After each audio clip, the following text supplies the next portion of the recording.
Hi guys, and welcome to Tech News Today. I'm your host Lee.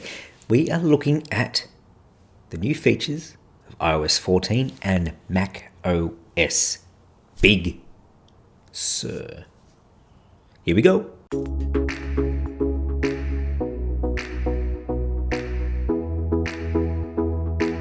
So, a lot of you probably heard on the news cycles at the moment that we are now in the era of iOS 14.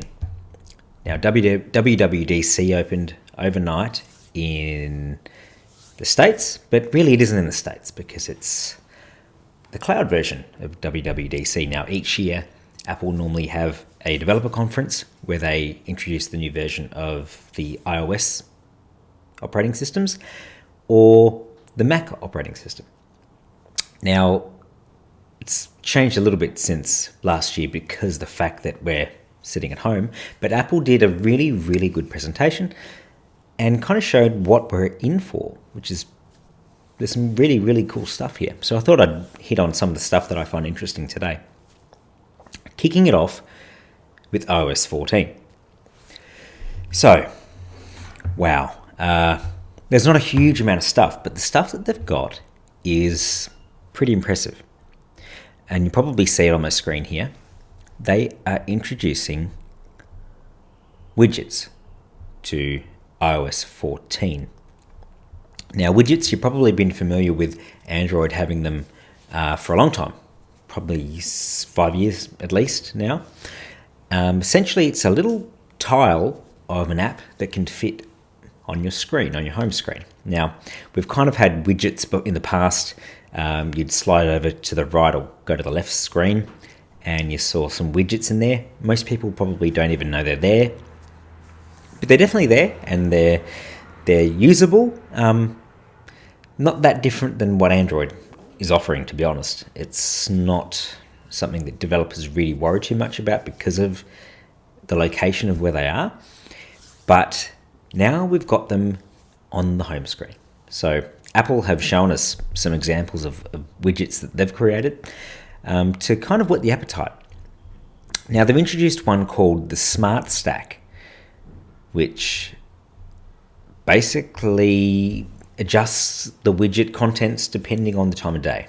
And it uses smart technology, IR, learning stuff. It uses stuff to work out what you want to see and what you want to look at a certain time of day. In addition to that, they've also got a app library now. So again, they've kind of borrowed this a bit from Android. Android, of course, have a app drawer. They call it the app drawer.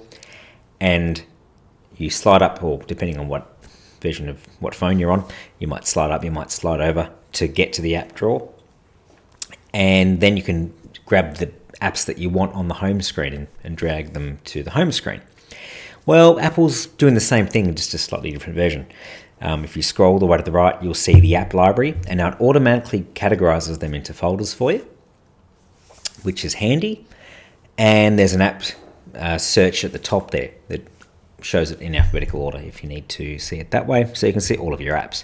But otherwise, you can tap straight on the icon that you see of the most used apps, or you can hit that grid on the bottom, and it will then open up into the rest of the apps in that category. Now, you can also then hide other screens. So essentially, we're basically what Android is doing, which is welcome. It's been years and years and years, and we've needed some kind of way to just manage this better.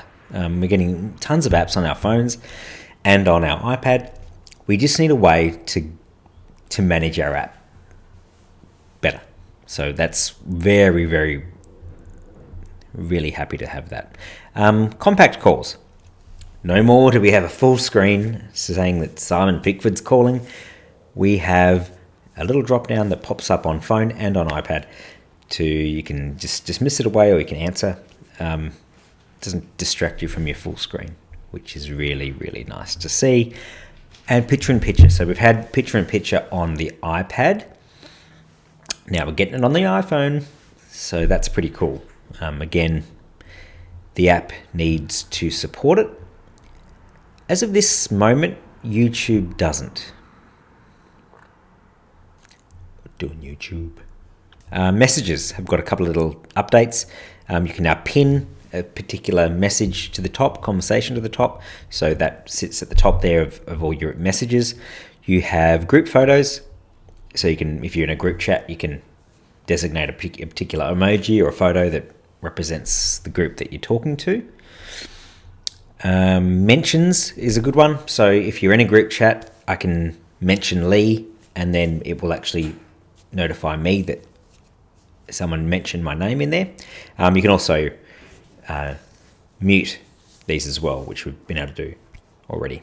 But it's nice if someone does break through that and mentions you directly, you can then get a notification only when you get a mention, which is nice. There's some not cool inline replies, similar to an email thread, where you can go in there and you can reply to a particular message when you've got a big group of people, which is nice to see. There's some new emojis, which is a bit yawn-inducing. There's some update to maps. Depending on if you use maps or not, that might be useful. We've got some new guide stuff in there with the maps as well. Google Translate, there's a new app. Apple Translate.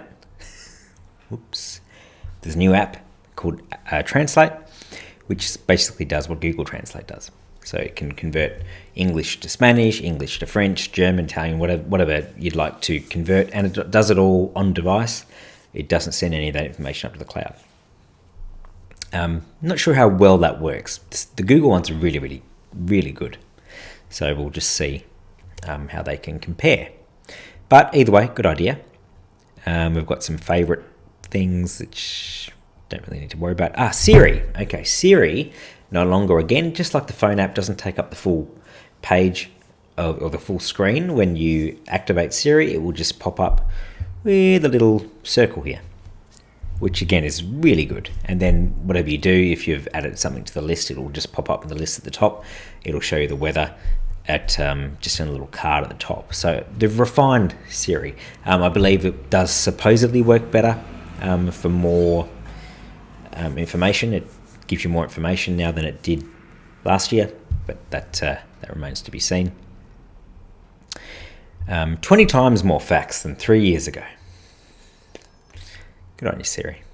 That's fantastic. There's some updates to the Home app, which are always welcome for your smart hardware. There's some changes to Safari. They're always updating that. It's quite a secure browser, Safari.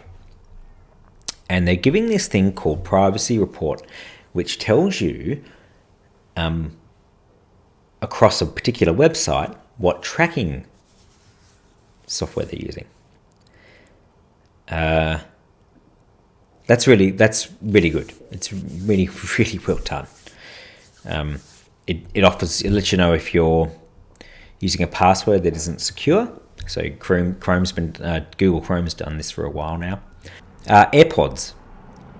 It will have a slightly different animation there, little battery notification when you letting you know you need to charge your AirPods. If you're on AirPods Pro, it introduces surround sound inside with just a software update. Apparently very cool tech. That looks pretty interesting. And what I like to see is automatic switching. So the way this works is if you have your AirPods in and you're listening to something on your phone or you're watching something on your phone, when you put your phone down and you pick up, say, an iPad or you jump onto your laptop, your AirPods will automatically switch to the other device, kind of like Handoff does with certain apps. What else we got here? Of course, there's some privacy updates as well. They're always doing some privacy stuff, letting you know better about what apps track you. Sorry, Facebook, you're not going to like that. Recording indicator. There's now a recording indicator above the cell phone power or cell phone strength that shows yellow or green if it's being recorded. So that's worthwhile knowing, another security thing. There's a thing called approximate location. So when we're using something like Google Maps, for example, we want to know a pinpoint location. We want to know exactly where we are, which is really useful because we're trying to get somewhere else. They now have an option to allow only approximate location rather than the exact location. So this might be, for their example here, if you're using a news app or a weather app, they don't need to know exactly where you are. They just need to know where you are roughly so they can give you the useful information. So whether it's news or weather, for example. So you're not getting a kind of pinpoint location exactly. That's really nice for privacy. This one, you can finally set email and browser apps to be a third party. Now, I mentioned this on a video previously, the last video I did. We spoke about the ability to set default apps. Now, I would love it across the board. I'd love to be able to say, hey, can we use Spotify? Can we use Chrome? Can we use Gmail? Can we use Spark? Whatever you want to use to be able to set that up as a default. Now, they've opened that up for email, two types of apps, email and the browser. So at least I'll be able to go, cool, I want to use Chrome and I want to use Gmail. Anywhere within the system that's going to pop up a browser, it will automatically pop up Chrome for me if that's what I picked, or Firefox, or whatever I want to use. If I've automatically set it to use Gmail, when I go to send an email, it will automatically open up Gmail instead. Very cool. Perfect. That's what we wanted for so long. But that's pretty much it for iOS 14. So there's some really cool features in here. The next video that I released, we're going to have a look at what's happening on the Mac OS side. Big Sur is the new software operating system that's come out. So stay tuned for that. What do you think of the new iOS? Do you think it's pretty good? Are there things that you like, things that you love, things that you hate? Why don't you comment down below? Please like the video if you enjoyed it, and we'll see you in the next one.